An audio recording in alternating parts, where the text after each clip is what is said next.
Welcome. I'm Bonnie Graves, and we are continuing our exploration of wine country surrounding beautiful Pismo Beach, California. And I'm really excited to be chatting today with Larry Brooks, who is very much a legend in the wine business, and we are going to taste some fantastic wines at Tolosa here in the greater San Luis Obispo area, right in the Edna Valley. And Larry, you said something when we were chatting just a minute ago that you think you've made more Pinot Noir in terms of vintages and volume than just about anybody in California. A fine Pinot Noir, expensive Pinot Noir. Yeah, maybe Gallo's made more absolute So basically volume. you're a glutton for punishment is what you're trying to tell me. I find Pinot pretty easy, actually, if the vintage agrees. Yeah.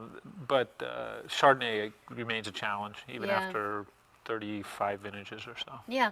Well, let's talk a little bit about what brought you to Tolosa. I know you mentioned that you were kind of a consulting winemaker early on. I believe it, first vintage maybe was 99, and then you came on full-time 2006? That's correct. I actually came down to Tolosa working with clients of Tolosa. We primarily make wine for other people here. That's our main business.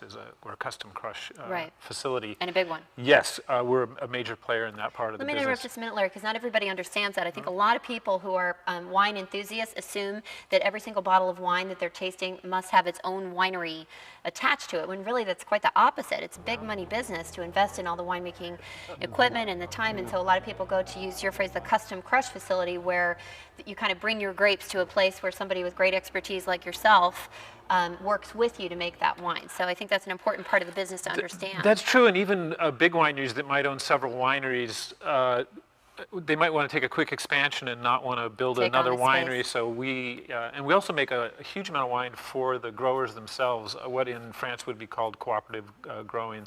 A grower has fruit that he can't sell. He brings it to us. We turn it into wine. The wine is storable and retains the value of it.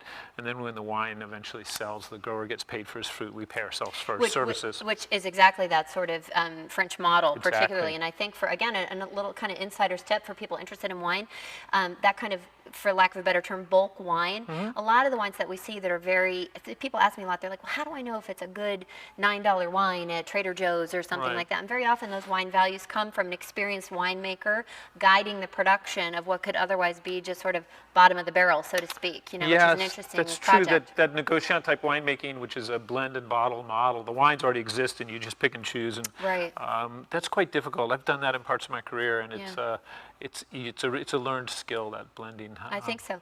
Let's talk a little bit about what we're doing here at Tolosa. You mentioned that the split between white and red varietals is about what for the Tolosa label? More or less 50-50. Our vineyards, we have close to 1,000 acres of estate vineyard here, so I have a lot to pull from. Tolosa takes the top 100 acres of that 1,000 or so, so it's I get to skim the cream, and of that, roughly 50 acres are Chardonnay. Balance is Pinot Noir, Syrah, and a handful of other varieties for the tasting room only. Pinot Gris, Viognier, Sauvignon Blanc, I make some Rosé, all kinds of stuff. Very cool. But Chardonnay, you would say, and Pinot Noir, really, and this is something we're 80-90% of it. Right, and we're hearing that a lot. I think one of the things that we're learning as we're tasting our way from Pismo Beach across, which isn't a very far journey, but there's such a great sort of microcosm of opportunities for a variety of grapes here. But really, we're hearing a lot about Chardonnay and about Pinot Noir. We're hearing a lot about the fog coming in, that cooling influence. And you said something about that I thought was really interesting that I wanted to share, that the difference between Chardonnay making itself or needing a guiding hand and Pinot Noir, is it made in the vineyard or is it made in the winery? The idea of how important is vineyard management, how important is the process in the vineyard. So maybe you could tell us a little bit, because you have a great relationship in terms of knowing the land here. Well, because we have estate vineyards, I can control the grape growing, and with red wine, it's paramount. Nothing is more important than growing a better grape, and the better the grape, the better the wine. And if you have really good red grapes, especially with Pinot Noir, the winemaking is extremely straightforward and simple. You execute a classic French wine farm recipe. Chardonnay, on the other hand, this is a great Chardonnay appellation. It's the strongest varietal in our area, but it takes a lot of sophistication or finesse in the winemaking, and it probably took me 20 years to figure out how to make Chardonnay. I mean, you only get to do it once a year. It's a very slow process. Imagine if you're a cook and you only cooked once a Yeah. year. It's a little bit like that. You were mentioning before that you'd worked in Champagne, and I remember when I was trying to figure out method Champenois, I went to Champagne to investigate it. No one would even talk to me.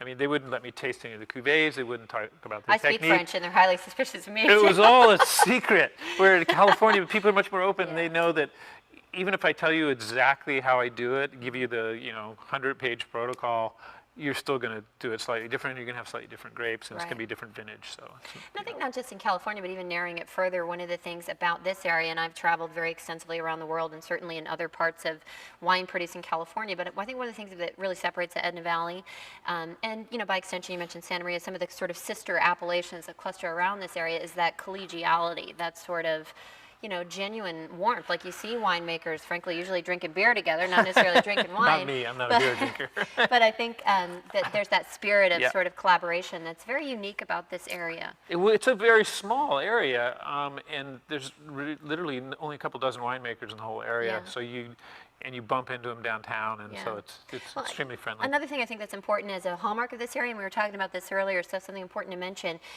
Boy, another buzzword that's hot in the industry these days, sustainable. Sustainable. Yeah. I mean, whether it's a different type of produce, different type of crop, but wine grapes are a organic and agricultural product, but helping people understand what sustainability means. That's a big part of your program. I believe you guys are solar here too. Am I right? Yeah, we are. We're arguably one of the greenest wineries in California or in the world as far as that goes. We're 100% solar powered. We recycle and reuse everything. We're fully sustainable.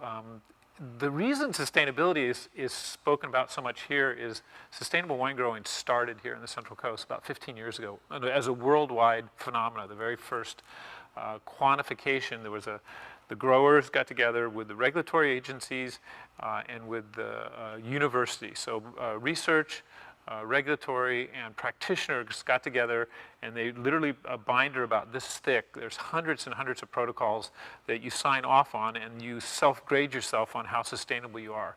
And sustainability is interesting because it's the most complete system. Besides addressing water quality, air quality, land quality, general environmental concerns, that is making the environment of the vineyard healthier. It also addresses social issues. You sign on that you will pay a living wage. You sign on that you will interact. You'll be a good neighbor basically at every level. And what really interests me as a former scientist is the only things that are allowed in that program are ones that have been quantified to show that work. You can't just say, well, I want to go bury a cow horn because I think it's going to make Let's clarify, because this is important. A lot of consumers out there are very confused about overlapping terms that in their mind kind of come together. Sustainable, organic wine, which terrifies me, and with good reason most of the time. Yeah. Organically grown grapes, which I feel great about. And then into what you're referencing, sort of the whole biodynamique, the idea of biodynamics, and that's kind of a whole other system of philosophy, which isn't, as you say, quite as quantifiable in many ways as the sustainability. And you guys even have the label. It's called the SIP, or what can consumers look for? They can just look for the word sustainable in that being part of that program means that you're doing your best. The SIP is the highest level, which is you agree to let third-party inspectors come in and you open your books to them, and they have to prove that you've followed everything, that you're at the highest level. So it's like the verified type. Yeah, exactly, and it's outside the system. It was designed. It is. The practitioners have the deepest knowledge in any given subject and should be the best at doing the best job. And not the regulators. But the consumers are maybe rightfully suspicious. So the SIP was put in as a way of saying, you don't believe us? Well, here's a third-party verification. I agree, and I think to a lot of consumers, Larry, that's really people are coming to understand the power behind their buying dollar, whether it's buying locally grown produce at the farmer's market versus, big box retailers, or, and I really like a lot of what you're touching on too about the people who make the wine is essential as well. So that might be our cue. We got some fans coming on here. I think we're going to those fans are solar powered. There we go. We're not burning any electricity as they come on. I think we're going to head upstairs though and actually taste some wine. We've been down in the barrel room at Tolosa with Larry Brooks. Thank you so much for your time, and we'll get to tasting some of these great wines.